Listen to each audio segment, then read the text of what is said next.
భరద్వాజ గారు నిన్న సక్సెస్ మీట్లో పవన్ కళ్యాణ్ గారు స్పీచ్ విన్నారా? అవును. అది కాకుండా బాయ్కట్ గురించి ఆయన మాట్లాడారు. అవును. ఏంటి బాయ్కట్ గోలైంది, వైసీపీ వాళ్ళు ట్రోలింగ్స్ అని ఫ్యాన్స్కి సందేశం బాధ ఒక సూచన చేశారు. అవును. చిన్న ఏదో మెసేజ్కి ట్రోలింగ్కి భయపడితే వెళ్తారా బాబు మీరని. అంటే యాక్చువల్గా ప్రీ రిలీజ్ ఈవెంట్లో రఘురామకృష్ణరాజు గారు ఒక వ్యాఖ్య చేశాడు. ఒక ఔరంగజేబుని జయించి ఇక్కడ రావడం జరిగింది ఈ సినిమాకి అని చెప్పి. అంటే పవన్ కళ్యాణ్ గారు నిజ జీవితంలోనే ఒక ఔరంగజేబుని ఓడించాడు అని కోట్ చేశాడు ఆయన. ఈ ఔరంగజేబ్ ఎవరు అనేది అందరికీ అర్థమైంది.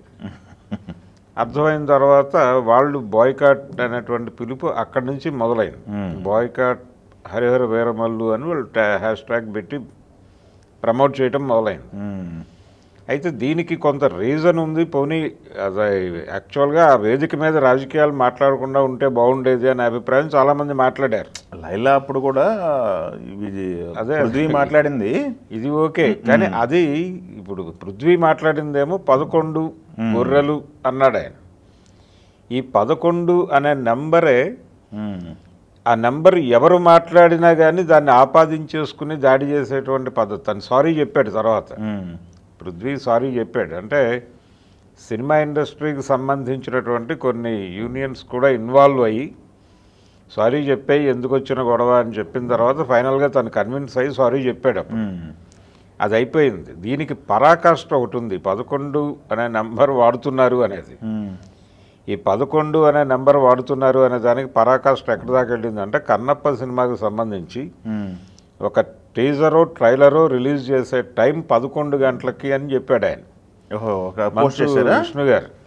విష్ణు గారు ట్విట్టర్లో పోస్ట్ చేశాడు 11 గంటలకి, రేపు 11 గంటలకి మా సినిమా ట్రైలర్ వదులుతున్నావు అని. ఈ 11 గంటలకు అనేది నువ్వు వాంటెడ్గానే పెట్టావు. అంటే మమ్మల్ని ఇబ్బంది పెడుతూ, మమ్మల్ని రెడిక్యూల్ చేస్తూ, మా పార్టీని రెడిక్యూల్ చేస్తూ నువ్వు 11 గంటలకి పెట్టావు అని చెప్పి ట్రాల్ మొదలైపోయింది. అవునా? ట్రాల్ మొదలైపోవటము, దాని మీద చర్చలు మొదలైపోయినాయి. దానికి సంబంధించినటువంటి మీడియా హౌసెస్లో ఈ గందరగోళం మధ్య 11ంటికి రిలీజ్ అయింది. ఆ తర్వాత మళ్ళీ సెటరైట్ అయిపోయింది, గొడవ సద్దుమణింది. కానీ అసలు 11 అనేటువంటి నెంబర్ ప్రపంచంలో ఎవరూ మాట్లాడకూడదు, అసలు 11 రద్దు చేయండి అనేదాకా ఇది నడిచింది. అంటే అంత వెళ్ళక్కర్లేదు. అదే నిజంగానే ఎవరైనా ఇప్పుడు మొన్న హరిహర వీరమల్లులో ఆ ప్రీ రిలీజ్ రోజు ఆయన ఆ డైలాగ్ అనకుండా ఉంటే బాగుండేది. ఏది ఒక ఔరంగజేబును ఓడించి వచ్చాడు అనేది పొలిటికల్ స్టేట్మెంటే. సినిమా వేదికల మీద రాజకీయాలు ఎందుకు అనే చర్చ ఓకే, ఆ మేరకు. అసలు ఎవరు ఏ కాంటెక్స్ట్లో ఏం మాట్లాడినా కానీ మేము మీద పడిపోయి దాడి చేసేస్తాము, లేకపోతే ట్రోల్ చేస్తామనే కల్చర్ ప్రమాదకరం. అందుకని విచక్షణ ఉండాలి దేనికైనా. మరి కొంచెం కొన్ని సందర్భాల్లో వీళ్ళ రియాక్షన్స్ మరీ పైత్యంగా అనిపించేదాకా వెళ్ళినాయి. అదే నిన్న ఆయన ప్రస్తావించాడు. ఆయన ప్రస్తావిస్తూ దీని గురించి ఎవరు ఏమనుకోకండి అని. నిజంగానే సినిమాలో కంటెంట్ ఉంటే ఇవేవి ఆపవు. ఈ బాయ్కాట్లు ఇవేవి సినిమా బాగుంటే అభిమానుల్ని కానీ లేదు ప్రేక్షకుల్ని కానీ థియేటర్కి రాకుండా అడ్డుకునే పరిస్థితి డెఫినెట్గా ఉండదు. కాబట్టి ఆయన అదే చెప్పాడు నిన్న. చెప్తూ ఈ ట్రోల్స్కి వాటికి భయపడకండి, నెగిటివ్ కామెంట్స్కి భయపడకండి అని చెప్పి ఫ్యాన్స్కి అది ఇంకో మాట కల్పించాడు. అసలు ఓడిపోయినప్పుడు నేను ఎలా రియాక్ట్ అవుతానని చెప్పేసి అందరూ వెయిట్ చేశారని చెప్పి మాట్లాడారు కదా. అవును. అంటే ఓటమిలో సహనంగా ఉండటం అనేది కూడా ఒక కళ, దాన్ని ఆకలింపు చేసుకోవాలి. అది కనిపించటం లేదు, అసహనంగా వ్యక్తం అవుతోంది అది.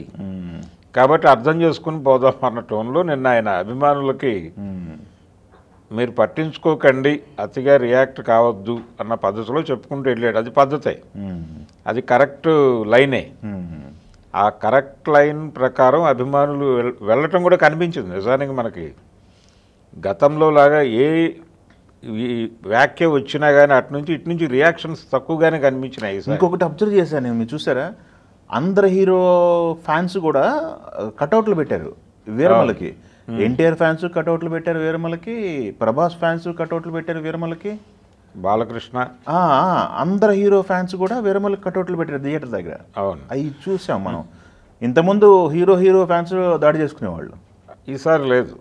అయితే ఒక వీరమల్లి మట్టికి హీరోలకు సంబంధించిన ఫ్యాన్స్ అయిపోయింది, ఫ్యాన్ వార్ అయిపోయింది, పొలిటికల్ వార్ నడుస్తుంది. ఫ్యాన్ వార్ అయిపోయింది. ఒక చిన్న ఇష్యూ రైజ్ అవ్వబోయి ఆగింది మళ్ళీ. అంటే అల్లు అర్జున్ అభిమానులు రియాక్ట్ అవుతున్నారు అనేటువంటి ఒక వాతావరణం దొర్లిన తర్వాత అది కూడా అయిపోయింది. ఓకే, అంటే వీళ్ళు టార్గెట్ చేస్తున్నారు, పుష్ప రికార్డులు అది బద్దలైపోతున్నాయి ఈ సినిమాతో అని మాట్లాడుతున్నప్పుడు వాళ్ళు రైజ్ అవుతారు అని అనుకున్నారు, కానీ వాళ్ళు కూడా సైలెంట్గానే ఉన్నారు. ఎవరు ఈ సినిమా గురించి నెగిటివ్గా ఇండస్ట్రీ నుంచి అభిమానుల నుంచి ఏ రకమైనటువంటి నెగిటివిటీ కూడా స్ప్రెడ్ అయ్యేటువంటి ప్రయత్నం జరగలేదు, కామ్గానే వెళ్ళిపోయింది. అదే ఒక్క కాంట్రవర్సీ ఆ రోజు ఆయన పొలిటికల్ స్టేట్మెంట్ సినిమా డయాస్ మీద ఇవ్వటం అనేది ఆయన ఇక అన్కంట్రోలబుల్, ఆయన పద్ధతిలో ఆయన రియాక్ట్ అయ్యాడు అంతవరకు. రఘురామకృష్ణరాజు ఈయన దాన్ని కంటిన్యూ చేసే ప్రయత్నం కూడా చేయలే. ఆ తర్వాత జరిగినటువంటి ఉపన్యాసాలు ఏవి ఆ ధోరణిలో వెళ్ళలేదు. కాబట్టి ఏది జరిగినా పోనీ అంటే అన్నాడు, దాని మీద ఒక పొలిటికల్ క్రిటిసిజం పెట్టండి. అలా కాకుండా ట్రోల్ చేయటము, బాయ్కాట్లు చేయటము, అంటే ప్రతి ఆర్గనైజేషన్కి ట్రోల్ సైన్యాలు ఉన్నాయి. ఎవరు పొద్దున్న లేచిన తర్వాత మన కౌంటర్ ఎవరు అని చూసుకోవటం, వాళ్ళ మీద దాడి చేయటంగా మారిపోయింది పరిస్థితి. ఏం మాట్లాడినా పట్టేసుకుంటున్నారు. చాలా మెకానికల్గా తయారైంది. ఆ మెకానికల్గా తయారైంది అనడానికి ఉదాహరణ మంచు విష్ణు ఇన్సిడెంట్. అంత మెకానికల్గా మారక్కర్లేదు, అంత యాంత్రికంగా ఉండక్కర్లేదు. Okay, thank you.